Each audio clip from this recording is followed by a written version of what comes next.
Hello everyone, it is Wednesday, September the 10th.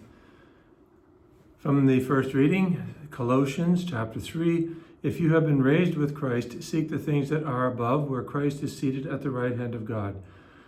It's where our sights should be set. Every day, every morning we get up. So when have we been raised with Christ? When we were baptized. When we are baptized, we already beginning to share, not in its full reality, but we are beginning to share in the fruits of the resurrection. We are, by God's own power, elevated to the supernatural level. We begin to share in the power of the resurrection. How? Well, number one, we're in the state of grace, so we're elevated above nature, and we have the power within us, God's grace, which fortifies our free will, our human faculties, in order to cooperate with God's grace, so that we can be chaste. We can bring our passions under the reign of Jesus Christ through the power of the resurrection, through God's grace, through God's power, through God's life.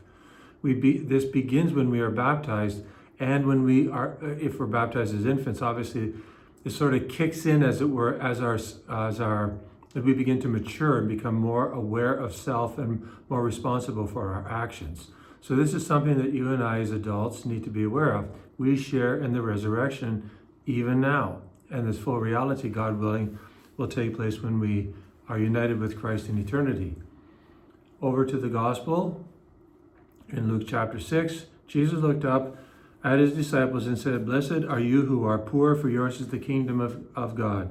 Luke's version, but the first is still the first, right? It's blessed are the poor in spirit, blessed are you who are poor, yours is the kingdom of heaven. Got to have poverty of spirit. Got to recognize our absolute and utter need for God. If we don't do this, nothing else happens.